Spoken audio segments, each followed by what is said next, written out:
Sejam todos bem-vindos ao canal Analisando a Fé pela Razão. Me chamo Walter Ivan e no vídeo que eu faço hoje eu quero abordar com os amigos que acompanham o meu trabalho sobre um tema bem interessante, principalmente para as pessoas que são evangélicas, protestantes e que frequentam as igrejas protestantes do Brasil, do nosso país. Porém, antes de adentrar o tema em questão, eu quero que você, se possível, deixe o seu like no vídeo se você gostar. Se não for ainda inscrito no canal, inscreva-se no canal, assine o sininho com as notificações e veja outros vídeos aqui do canal Analisando a Fé pela Razão. Eu atualmente possuo mais de 200 vídeos falando, um conteúdo falando sobre religião, ateísmo, enfim, e teologia. O vídeo que eu faço hoje, eu quero abordar sobre os dois tipos de pastores, que existe em qualquer igreja que você vier a frequentar, tá? Existe apenas dois tipos de pastores. Obviamente, eu vou estar abordando aqui esse assunto numa perspectiva ateísta. Porém, automaticamente, se você for um religioso, você vai ter uma certa resistência em concordar no que eu vou expor aqui. Mas também, dificilmente, você vai conseguir refutar o que eu vou expor aqui. Esse ponto de vista ateísta sobre a existência de apenas dois tipos de pastores, tá? Quais são esses dois tipos de pastores? Existem os pastores que enganam e existem os pastores enganados, tá? Qual que é a diferença entre eles? O pastor que engana, tá? Na verdade, todo pastor ele engana os seus membros, porque eles pregam a existência, afirmam, a existência de um Deus lá no céu, coisa que nunca foi provado, que existe um Deus lá no céu. Ele dá características a esse Deus através da religião cristã. O cristianismo ele é uma religião porque ele afirma a existência de uma divindade ou de algumas divindades. Espírito Santo, Jesus, anjos, demônios, diabo, enfim, almas, espíritos. E ele dá atributo a essas divindades ou a esses seres espirituais que estão num plano além do físico e material na qual todos nós estamos inseridos. Então, ou seja, ele dá atributos, definições, ele explica, ele define o que seria essa divindade ou as divindades. Tá? A religião é isso, ela faz uma ligação, tá? Ela liga o homem ao metafísico, a uma relação além do material. E, além disso, essa crença ela é baseada, no caso o cristianismo, ela é baseada no nascimento virginal e na morte e ressurreição do personagem Jesus Cristo. Temos aí um problema sério. Primeiro, a questão de nascimento virginal. Ninguém nasce de uma virgem. Segundo ponto, ninguém morre e ressuscita. Ou seja, Jesus ele é envolvido em três coisas que não existem, primariamente. Nascimento virginal, a ressurreição após uma suposta morte, e ainda por cima, para completar esse balaio de gato, ele ainda vai embora da terra, ele vai embora para os céus, ele se ascende aos céus e some no meio das nuvens dos anjos sem nenhum tipo de nave, helicóptero, avião, a hélice, nem nada. Ele apenas é levado aos céus, por uma força invisível. Os crentes creem nisso numa natureza normal.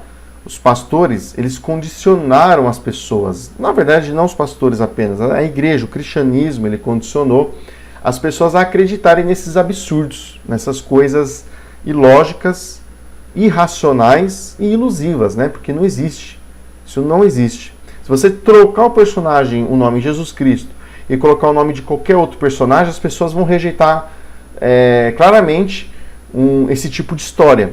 Mas quando envolve a pessoa de Jesus Cristo, as pessoas apresentam um temor, um respeito, justamente imposto pela igreja, pelo cristianismo. Então, todos os pastores e os líderes religiosos cristãos, eles enganam as pessoas, apregoando e ensinando elas a acreditarem de forma convicta em coisas que não existem. Só que, o que acontece? Tem os pastores, dentro desse ambiente, existem os pastores que sabem que tudo isso é uma farsa, que estudou a teologia séria, a teologia científica. Eles sabem que Deus não guarda, Deus não protege, que Deus não cuida de ninguém, mas eles precisam pregar isso, porque a vida deles está presa no sistema religioso, a vida financeira e econômica, através de um salário que uma igreja, que uma instituição paga, para ele viver apregoando essas mentiras. E tem aqueles que são inocentes e apregou aquilo como uma verdade, porque ele aprendeu isso dentro do sistema, né? Às vezes os pastores enganados, ou eles estão vinculados a alguma igreja grande, ou ele insatisfeito com alguma igreja grande, ele sai e monta a igrejinha dele. Porém, ele ao decorrer do tempo, se ele for procurar se aprofundar no conhecimento, ele vai perceber que aquilo que ele apregou não existe. Ele no fundo ele sabe que não existe. Então ele deixa de ser enganado para ou deixar de pregar o engano, ou passar a ser um enganador.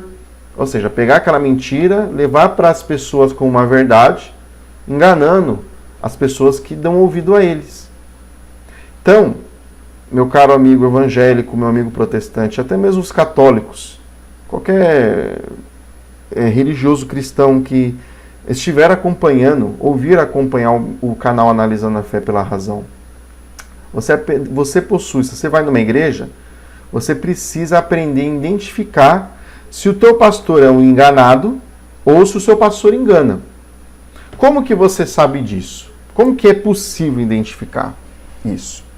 Bom, existe um sinal muito simples, tá? Os pastores que enganam são aqueles pastores que geralmente eles constroem uma vida, uma hierarquia, uma vida boa, uma vida de luxo em cima do trabalho dele, tá? Através do trabalho missionário, do trabalho religioso dele. Ele passa a viver às custas da igreja, das pessoas que ali frequentam o ambiente religioso na qual ele apregou as enganações dele. E o pastor enganado geralmente é um pastor de igrejinha pequena, um pastor de baixo cargo, se ele fizer parte de alguma igreja grande, que na verdade são empresas, né? Igrejas com sede filial. O cuidado do crente para não ser enganado dentro desse sistema tem que redobrar muitas vezes, porque o que caracteriza uma instituição que tem sede filial? Uma empresa. Para que a tua igreja quer filiais espalhadas em vários lugares, ligadas a um único líder? Ou seja, esse cara aí provavelmente é um cara que engana. E os pastores subordinados a ele podem entrar na condição de enganadores, que enganam, né? Ou enganado. Aquele cara que está enganado, ele ainda acredita no que ele prega. Aí, se esse pastor se desperta pela verdade, se ele tiver caráter, ele vai deixar de pregar isso. Ele vai parar, ele vai estancar com esse trabalho. Se ele ainda achar que não tem como se desassociar disso, ele vai passar a enganar as pessoas. Ele deixa de ser um enganado para ser um enganador. Ou seja, resumindo a ópera do vídeo, existe apenas dois tipos de pastores: os que enganam e os que são enganados. Se você ainda frequenta uma igreja, pare e pergunte a si mesmo: o pastor da minha igreja, ele engana ou ele é enganado? Observe a vida dele e veja como ele se veste, o carro que ele usa, aonde ele mora. Observe o estilo de vida dele. Se ele trabalha, ele tem algum trabalho fora da igreja. Tá? Porque se ele, por exemplo, se o cara trabalha e não depende da igreja para viver, provavelmente esse pastor é um pastor enganado. Agora, se o cara ele não trabalha, ele vive através das custas do dinheiro que entra na igreja, provavelmente o seu pastor é um enganador. Em todos os casos, os pastores sendo enganado ou enganador, eles apregoam algo que não existe. Se você gostou do vídeo, deixa o seu like, deixa o seu comentário aí, os espaços do comentário aberto para críticas, dúvidas, elogios e sugestões. E não demais, um forte abraço a todos. Fiquem na paz.